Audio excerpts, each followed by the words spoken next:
Welcome back. Today we'll be looking at Chicana feminism. This is a subject that is actually my expertise. It's what I wrote my dissertation on.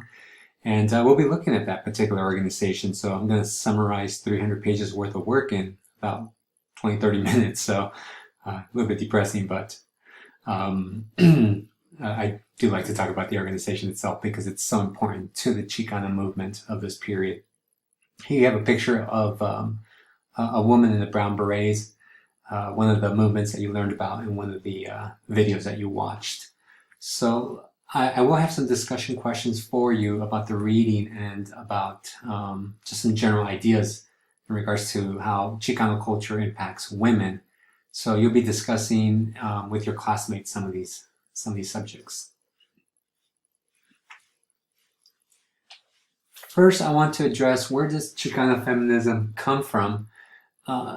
The name of my dissertation is actually called The Birth of Her Causa, and this woman right here, Francisca Flores, played a very instrumental role in developing Chicana feminist ideology. And nothing comes out of a vacuum. The Chicana feminist movement is heavily rooted on in the Communist Party in the 1940s. Many Chicana activists are involved in different labor organizations, and I address how in the past, how in the 1930s to the 1950s, many Mexican Americans are involved with many of these other communities, Anglo Americans, African Americans, and many of them are involved together in the Communist Party. So you have people like Emma Tenayuca, who at the age of 16 was organizing a pecan sheller strike in San Antonio, and eventually she becomes an intellectual, writing essays about the things that Mexican Americans face out in the field. Another one is Luisa Moreno. I don't think she was a communist, but again, she's part of this kind of leftist kind of movement, and she's involved in the 1940s in an organization called El Congreso. She actually gets deported by the U.S. government because she is viewed as a communist. So I think she was from Guatemala. So she gets deported because of her politics, and all she was really trying to do is help Mexican Americans. But remember, the 1950s, 40s, and 50s is a period where anti-communism really begins to take off. And another important figure, the one that I'll talk about as one of the key figures in developing Chicana feminist thought, is Francisca Flores. She was actually involved in the Communist Party. Her and her husband were members of it. She actually, during World War I, it was noted that she was one of the most dangerous, at least the federal government saw her this way, she was one of the most dangerous women in the United States, and in case we went to war, it was back in 1941, that she should be arrested. So that's how much of a threat she was. This is from an FBI report that I got. She went into the Communist Party underground between 52 and 54. You had FBI agents looking for her. I actually had the file. I donated it, of some of these FBI files that try to uncover where she's at, and she has all these aliases such as Val and so forth, and they couldn't figure out where she was located.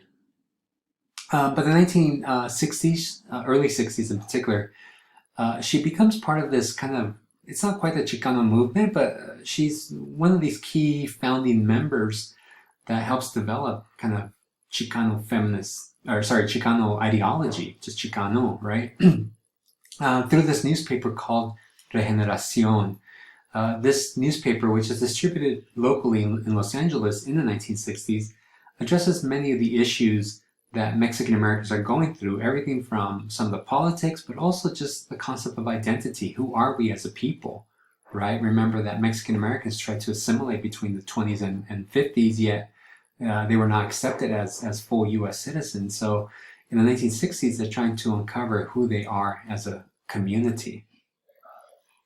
And then by the mid-60s, and then well into the late 60s and 70s, she really begins to focus mostly on women issues and things that Chicanas are going through, but in particularly single mothers. That seems to be her focus, and the organization that she builds, Comisión Femenil, really focuses on that particular topic.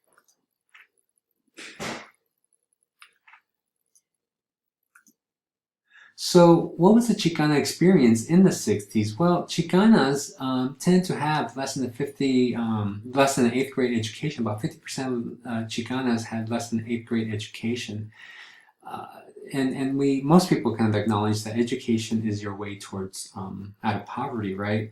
When it came to college, Latinos were hardly represented in college. Those that were in college tended to come from money. But working class Latinos, it was very unlikely that they were in college unless they were like in the military and got some kind of GI Bill. So for Latina women, or Chicana women, sorry, it's about 3% of them were part of the student body population, which is very small, particularly in places like Los Angeles, where they represent a large portion of the population. When it came to the job market, most Latinas were in low entry type jobs. 5% of them represented professional jobs, which were clean jobs, I guess, teachers and those type of jobs. But most of them were entry, either working out on the farms, like Cesar Chavez was organizing both male and female workers. Many of them were domestic workers, cleaning people's homes, secretaries, and a lot of just blue collar industrial jobs, such as factory jobs, seamstress, things like that. And the majority of them earn very low salaries. They were below the poverty line. So they earn about close to $3,600 a year on average. All right, keep that in mind. Yet the poverty line in the 1960s was $3,800. So to be even considered poor, you needed to make $3,800. So you can see that Chicanas were nowhere near that level, right? They were poorer than poor at that time. So Francisca Flores, again, her focus was helping on these group of women. And what this really kind of does is challenge the perception that Latinos are in a nuclear family, because many of these women were single mothers and they had to support a family on this salary. All right. What we see in the Chicano movement at this time, these organizations that the videos talked about, Crusade for Justice and some of the other ones, Brown Berets, we see that a lot of machismo takes place in some of these organizations. So machismo, a lot of times it's associated with this concept of manhood, these ideas of bravery and loyalty, and the sense of independence, but it's tied to men only, right? And as you saw in some of the readings, a lot of women are just used by these men in these organizations, right? They're secretaries, or they're kind of passed around, basically. It's kind of what it argues. And, Latinos wanted more. They wanted to be part of leadership because they did have ideas. Another important thing that happens is that at a conference, the one that you watched in the video, the one that was in Denver, the Crusade for Justice one, they did address issues that impacted women, but there was a very famous statement in that conference that said Latina women did not want to be liberated, Chicana women did not want to be liberated, kind of indicating that they wanted to stay with Chicano men in these civil rights movements because they saw dominant society, Anglo society, as the bigger problem.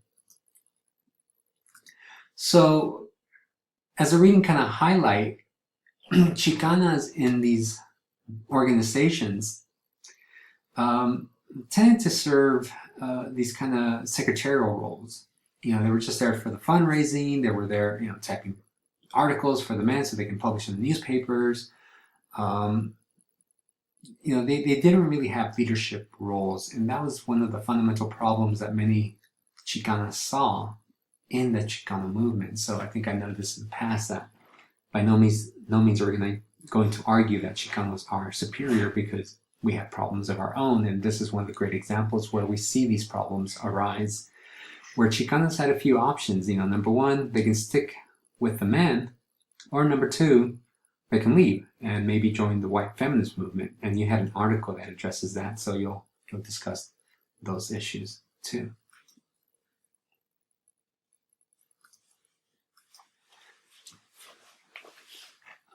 So Chicanas were, when they were developing their ideology, they developed this concept called triple oppression, that Particularly when you look at some of the readings, like why didn't it just join the white feminist movement? Part of the issue was that white feminists didn't quite comprehend what Chicanos went through. White feminists tend to be middle class. Chicanos tend to be working class.